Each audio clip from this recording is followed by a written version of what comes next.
Mr. Horny. Right? You know what I'm talking about. According to Wikipedia, playing the race card is an idiomatic phrase that refers to the exploitation by someone of either racist or anti-racist attitudes in the audience in order to gain an advantage. It constitutes an accusation of bad faith directed at the person or persons raising concerns as regards racism. In the same wiki page, we have a cartoon of Abraham Lincoln, and this is Abraham Lincoln depicted playing the race card during his Emancipation Proclamation. Now you may be wondering, what has this got to do with the Scranton Strangler mystery? Well, this actually brings us to the episode Diversity Day. Abraham Lincoln does actually form a motif in the series, and he is actually mentioned in this episode. Abraham Lincoln once said that if you're a racist, I will attack you with the North.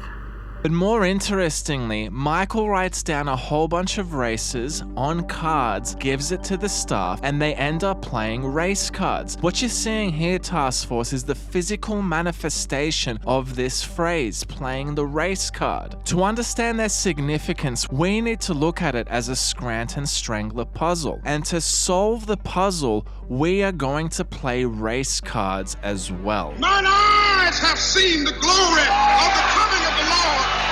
I've created a race card board here, and what it depicts is each staff member and their particular race card that was assigned. Now the first thing that we're going to do is categorize them, because one thing that seems to be overlooked by a lot of Office fans is not all of these cards are in fact races. Let's start off with West Nile. West Nile is actually a mosquito-borne virus. If you Google West Nile, you're not going to be taken to a geographic location or a nationality or a race. Instead, you'll be provided information on the West Nile virus. So this card falls under the category of a virus or disease. Our next category is people. We've got MLK on one of these cards. Obviously, MLK was a real person. And we've also got Dwight. If you're familiar with the episode, Jim steals Dwight's card. He initially has Asian, and then he gives Dwight a Dwight card, right? So Dwight is in fact a real person, and those are the only two people we have on the card, so that goes into the people category. Our next category is religion. We have Jewish on one of the cards. Now things can get sort of complex with what it means to be Jewish. There's Jewish people who don't believe in God and are secular in their beliefs. There are obviously Jewish people that affiliate very much with their religious beliefs, but for the purposes of this puzzle, we really need to look at it from the intention of the creators, and their intention was that this is in fact a religion. Our next category is going to be derogatory terms. The term Eskimo is actually a derogatory term for the Inuit people. This term will not be used by, let's say, government agencies in Canada or the United States. They will refer to the indigenous people around the Arctic as whatever their particular tribal name might be or whatever their nation name might be, right? So the term Eskimo sort of stands out here in that it's actually a derogatory term for the Inuit people. So that's going to go under the derogatory term category. Our next category is nations and nationalities. A great example is Brazil. We have all sorts of races that live in Brazil. There are black Brazilians, white Brazilians, Asian Brazilians. There's a big Japanese diaspora in Brazil, right? So race doesn't really explain anything if you're going to put Brazil into the list. Brazil is a nation. It's a nationality, as well as Jamaican, Haitian, Italian, Puerto Rico, right? We're going to put this in the list of sort of geographical nations, nationalities, and not exactly specific to race. Our final category is going to be race. We've got black and Asian. These are the only cards that are sort of consistent with the premise of the game, so they will go on the board as actual race cards. So how do we solve this puzzle? The key to solving this puzzle is the curse of 3.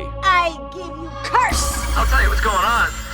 This office is cursed. Curse of 3. Curse of 3. And we need to do something about it. We've covered many iterations of the Curse of 3 on this channel, but what's important to be mindful of is one puzzle can have numerous echoes of the Curse of 3. A great example of this is what we covered in the Yankee Swap conspiracy. In that episode, we had 3 gifts with sticky ribbon flowers on them. The boombox, of course, being our 15th missing gift. In the same puzzle, we we had 3 gifts in gift bags. We also had 3 gifts made by the gifter. Pam drew the drawing, Phyllis knitted the oven mitt, and Jim put together the teapot. So you can see how one puzzle can echo the Curse of 3 numerous times. Now this is exactly the same situation with playing race cards. The Curse of 3 is critical as it is echoed multiple times. So we need to start searching for patterns, and the first pattern that should stand out to you is some of these cards are actually true. Stanley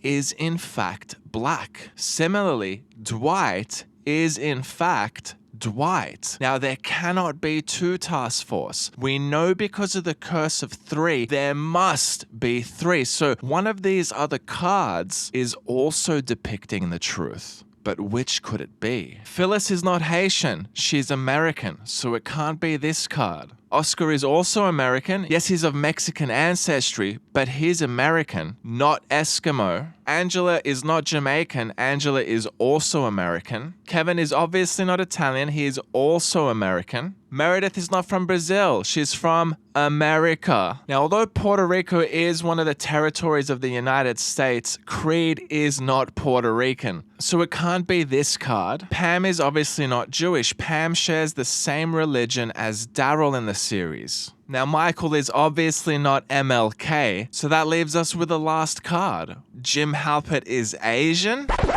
Let's stop the analysis here for a second. If you've come this far in this video, some of you may be thinking, what the hell are you on about, Detective Lloyd? That's absolutely ridiculous. Jim, Asian, what are you on about? Well, don't switch the video just yet. I've put up a timer here in the corner. Give me this amount of time to explain it to you. But in order to explain it, I'm going to need your help, you watching this video right now. We're going to play a quick little mini game, a game of before and after. I'm going to ask you a question twice, and I want to hear your answer before and after. You can play the game in your head, but if you've got some real balls, you'll put it down in the comments. The ball's on you, man.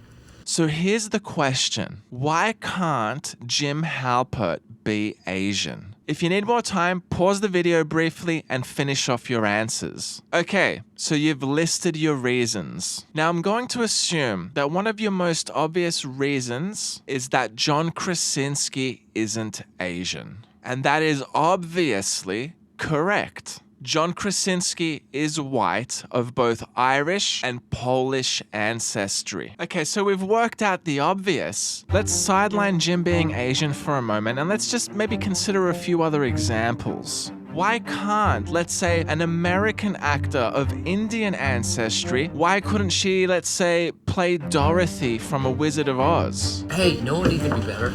Soccer ball and cleats. Why is that? Bend it like Beckham. Oh, like the movie about the Indian girl who plays soccer? Yeah. Why can't, let's say, a black American born in Chicago play, I don't know, a vampire from Transylvania? Dracula. Why can't a white American born in Boston play, I don't know, a 6'11" black basketballer from the Miami Heat? I know. But Darryl and Kevin needed a third. They bought me this jersey. I said no. Kevin started crying. So I am Chris Bosh. Why can't a black American play, I don't know, a Japanese samurai? That's a warrior. Is Stanley just a chef to you, or is he the chef from South Park? Chef from South Park. It's genius. Just some chef. Does Dwight have to be an elf because he has elvish features? I would like to be the elf. That makes sense because he has elfish features. What about Santa? Can Santa be black? No way. No. Come on, Mike, let me borrow the hat for just a couple hours. You want to be Santa? Yeah. Have you ever seen Santa? Why can't Santa be black or Asian? South Koreans believe in Jesus. There's a sizable Christian population in South Korea. Every Christmas, their Santas are Asian. Are you going to tell me this isn't Santa all of a sudden? Have you ever seen Santa? What about Uganda? They also have a very sizable Christian population. They celebrate Christmas. What about their Santas? Look at their Santas. Santas. Is that not Santa anymore? Have you ever seen Santa? It's obviously Santa. What about a country that doesn't exist? Let's say, I don't know, a country that's filled with Amazons. Amazonia, a country filled with just women. How do you think their Santa would look like? I have been wanting to be Santa for years. I believe I have the right temperament and the figure to do the job well. Can a woman not play Santa? Does temperament and figure even actually matter? Look at Ugandan Santa here. He's not overweight. Maybe this Santa works out. What about one of our South Korean Santas here? This guy doesn't even have a big long beard. He's obviously Santa. Santa's the only idiot who wears this outfit, but he's got no beard. And you're thinking about it the wrong way, guys. You gotta think of the backstory here. Maybe Santa got a rash in this case and had to shave his beard. Maybe Mrs. Santa finally cracked the shits and said, "You gotta get rid of the beard. I've had enough. No more sex, Santa." So this right here is no sex Asian Santa. That's probably the realest Santa you've ever met in your entire life. Is he any less of a Santa? Can a British woman, for example, not dress up as, I don't know, a devilish HR person? Hey, Toby. Can a woman not dress up as, I don't know, Charlie Chaplin / Hitler? And I can't even take off my hat because then I'm Hitler. Or can a man not dress up as Kerrigan from StarCraft? If you get into season 1, really. Oh my god, what the hell is wrong with you? It's called a costume. The individual is one thing, and the character is another. This is a critically important element of the mystery, and not only the mystery, it's a critically important element if you want to understand Hollywood, right? If you want to understand movies and TV shows, this is super, super important. The actor is one thing, the character is another. Santa can be black, Santa can be Asian, Santa can be a woman, it doesn't matter. The character is Santa, all right? Let me ask you the question again now. Why can't Jim Halpert be Asian? Why couldn't an Asian character be getting acted by a white actor? They're two separate things. Why can't Jim Halpert be Asian? The correct answer is he can. He can be Asian. There is absolutely nothing whatsoever stopping any creative person from acting out any character that they want. Do not limit creative people to their artistic expression. Now, if we accept the hypothesis that the race cards have revealed to us that Jim is actually Asian, the one thing we should do in the interests of a thorough investigation is confirm the suspicion by additional evidence throughout the series. So is there any other inference or example in the show where Jim Halpert is connected to actually being Asian? Morning, Dwight. You're not Jim. Jim's not Asian. You seriously never noticed? Hey, hats off to you for not seeing race. This is Jim. This is Jim. This is Jim.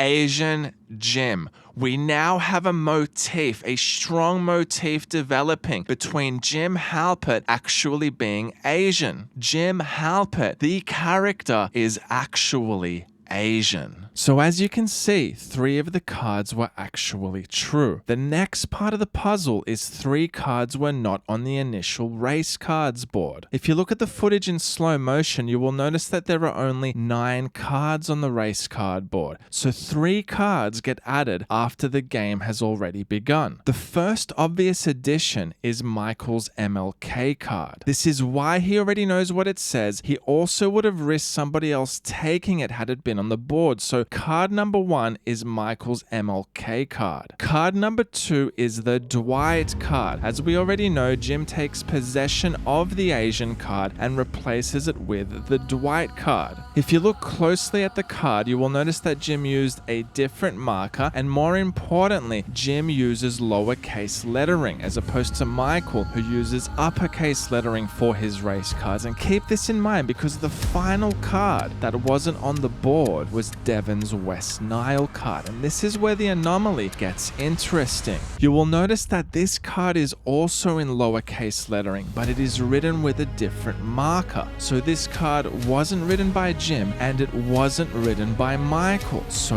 who wrote it? We are once again encouraged by the creators to forensically study handwriting of specific pieces of evidence. We had to do this when we analyzed the 3 different teapot cards, which established the second card as a forgery made by Dwight Schrute. Now, the most prominent unique identifier of the West Nile race card is the letter T. So whose handwriting is it? Yeah, absolutely. Questionnaire. Yep. Sorry. Oh no, absolutely. We have this very the only person.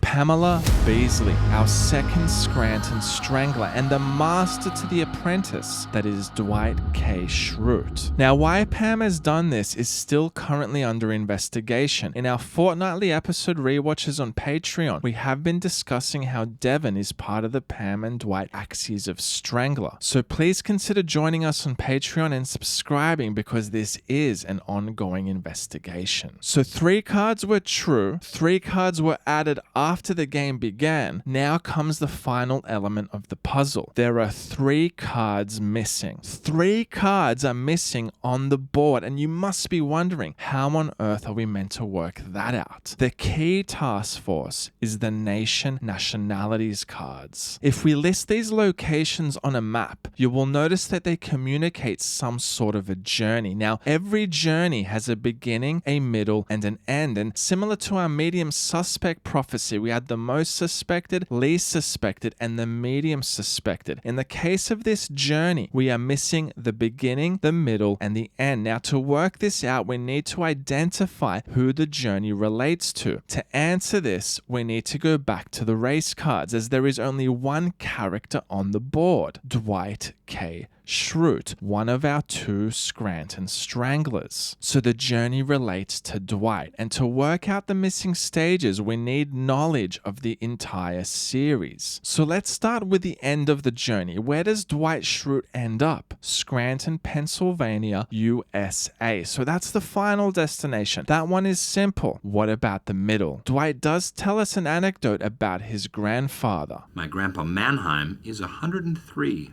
And still puttering around down in Argentina. I tried to go visit him once, but my travel visa was protested by the Shoah Foundation. So Dwight has family living in Argentina. You can see it fits very nicely. We have a very clear path from Argentina via the Caribbean all the way to Pennsylvania. Now, for those who are unfamiliar, after the Second World War, a number of prominent Nazis escaped to Argentina, with probably the most well-known example being Adolf Eichmann, who Mossad ended up kidnapping from Argentina and brought to Israel to be tried and hanged. Now, for those who know their history, these Nazi escapees used what was termed by the CIA the rat lines of Italy. Now, we aren't going to go into heaps of historical detail here for this episode, but there are a number of documentaries on YouTube for those of you who are unfamiliar and interested to learn more. So we have our connection from Argentina to Italy, with the beginning of the journey being Germany. And I put it to the task force, specifically Berlin, East Germany, the 2nd of May, 1945, the day the Soviets entered Berlin. I'm not answering that. Yes, you're going to answer. I'm not going to answer. I'm not going to answer. It's the KGB. The KGB will be for no one. It's true.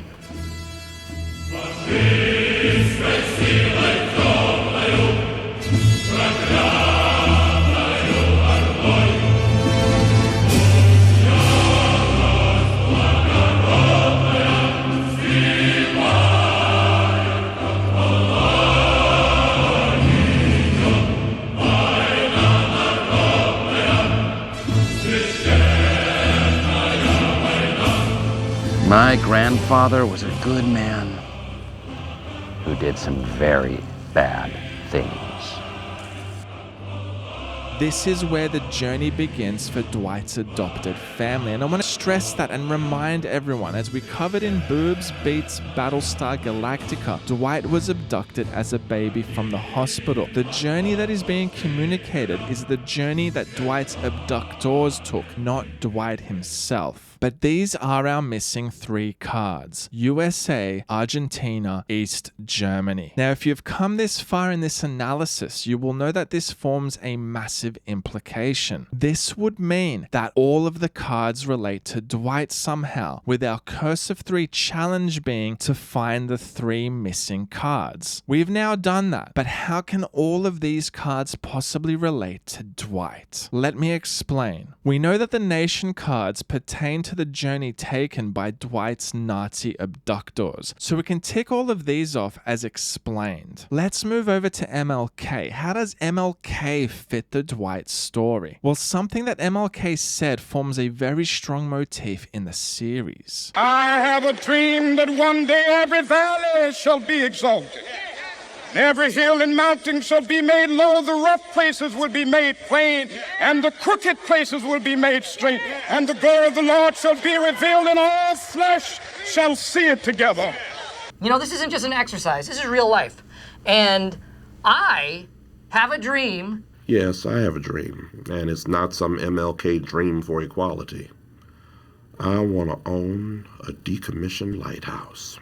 I have a dream. Dreams form a really strong motif in the series, and that is what's being communicated by including MLK on the board. Dwight has a dream, which at this stage in the series is assumed to be his relentless pursuit of the managerial position. The next card is Jewish. Now, some of you guys might be like, hold on a second, Dwight is Amish. How can he possibly be Jewish? Well, Dwight is actually explicitly linked to 2 religions in the series: Amish, and what isn't discussed often enough, Catholic. A nun who has a beat for a head.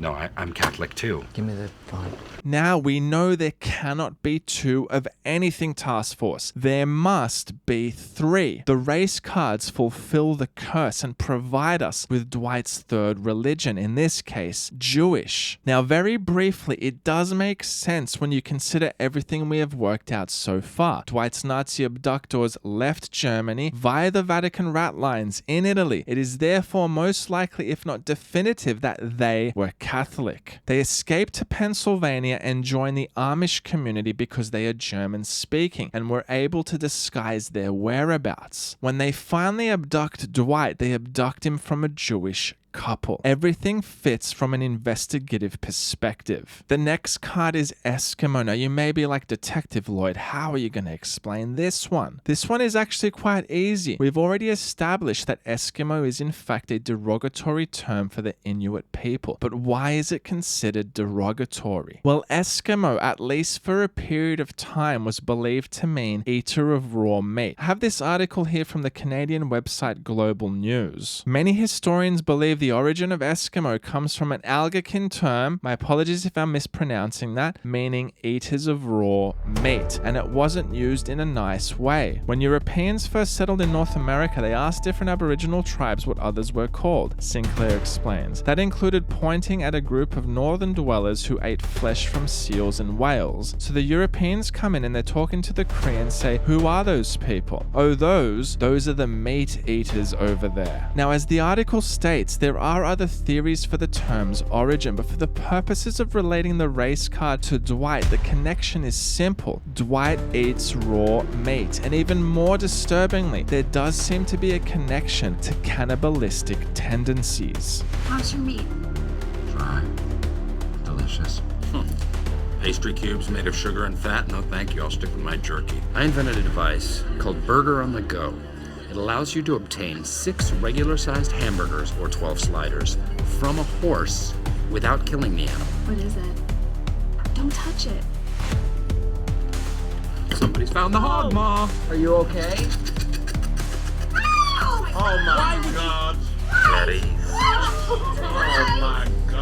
The next card is West Nile, which we worked out is actually a virus. Now, there are actually long-term side effects from contracting West Nile virus, which can severely impact one's life. The most common reported symptoms are depression, memory loss, and motor dysfunction, all three of which we do witness Dwight experiencing. Then we are left with the last two cards, which are our only race cards, Black and Asian. Now, some of you must be thinking this is impossible. It was difficult enough to accept that Jim is actually Asian, but now Dwight is somehow Black and Asian? Well, not exactly. Let me explain. The first thing we should be mindful of is that although Dwight had the Asian card, he stops being Asian and finally becomes himself. So the race cards are telling us that the real Dwight, the himself, is actually Black. Dwight K. Schrute is actually Black, but is temporarily Asian. So how can someone be temporarily Asian? Well, if he's actually Black, then Dwight must be temporarily, symbolically Asian. Race is used symbolically, not only in The Office, but in Hollywood. Now, the significance of this we are going to cover in another episode, but I will give you a clue. The guy with the tiny penis. Are you happy? Let's hire that guy. So the race cards have revealed to us that Jim Halpert is actually Asian and that Dwight Schrute is actually Black. Now you must be wondering, how many other characters does this apply to? How many other characters, true races, do we need to work out? How deep does this element of the mystery go? I can tell you now, Task Force, it goes deep. Really deep. For starters, if Dwight is Black and Stanley is Black, well, that means we have two Black guys in the office, right? But there can't be two. There must be three. Now, if there is three, who is the third person? Who is it? Who is it? Who is it? It's Michael Scott. This is real life. And I have a dream. Hippity Poppy, give me the solid. Yes, sir. Remember that. You've anything Black? And somehow I'm supposed to put on a costume. What's up, my brother? And we were just digging each other's vibe. I was totally grooving on him and vice versa. I was under the impression that this was going to be a rap. What's rap? Okay, Darryl, wow. You need to learn a lot about your own culture. I'll make you a mix. Great.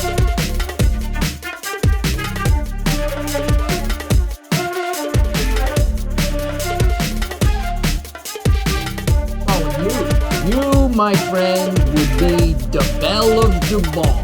Don't drop the soap. Don't drop the soap. Michael, please. And you ain't going to be messing with my children. What? From the hood? Dink and flicker. Dink and flicker. Can you just let me... Every time Black people want to have a good time! Well, you can kind of tell from the voice. Yeah. And I bet you're wondering, why do I know so much about Michael Scarn? Well, because I am Michael Scarn. Boom! Freeze! Michael Scoon, FBI. You know you did. Give me some. I think this displays the crisp, dazzling white. That would be a display of the crisp, gorgeous black. What's up, my brother? Michael Scarn, FBI. Looks like there's gonna be a cleanup on aisle 5. You freeze, bitch! Oh, shit! I'm fucked.